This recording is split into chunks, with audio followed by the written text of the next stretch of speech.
In this video, you'll learn how to add an admin user to Calendly. We'll go through each step together so you know exactly where to click, what to look for, and how to make sure the new user has the right level of access. By the end, you'll be confident inviting someone to help manage your organization's Calendly account.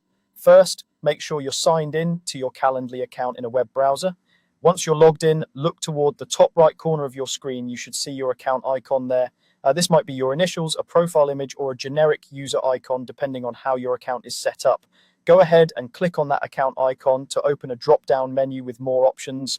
From this menu, you're looking for the section that lets you manage people in your organization. Depending on your version of Calendly, this will either be labeled Admin Management or Users. The wording might differ, but both options take you to the same general place, the area where you control who has access to your Calendly organization. Click on Admin Management or Users to open that page. On the Admin Management or Users page, you'll see a list of people who already have access to your organization, along with their roles and statuses. To add someone new, look for a button that says Add Users with a plus symbol, typically near the top right of this page. Click the Add Users button to start the process of inviting a new person. A window or panel will appear asking for details about the person you want to add. In the field that asks for an email address, carefully type the email of the person you want to invite as an admin. It's important to make sure this email is spelled correctly because this is where the invitation will be sent. A good tip is to double check the domain and spelling before continuing, especially if you're adding someone from outside your immediate team. Next, you'll need to set their role. Look for the role drop-down menu in this same window.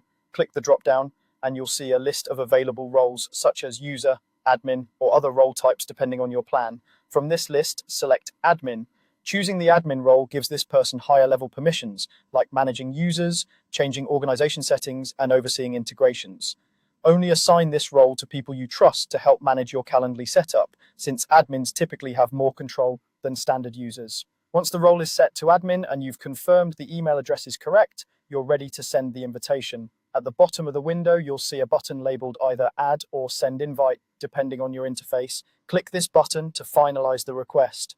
Calendly will then send an invitation email to the address you entered. The invited person will need to open that email and follow the instructions to accept the invitation and join your Calendly organization as an admin. Until they accept, you might see their status listed as pending on your users or admin management page. That's all there is to it.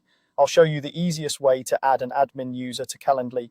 Click your account icon, go into Admin Management or Users, add a new user with their email address, set their role to admin, and send the invite. Once they accept, they'll be ready to help you manage your Calendly account.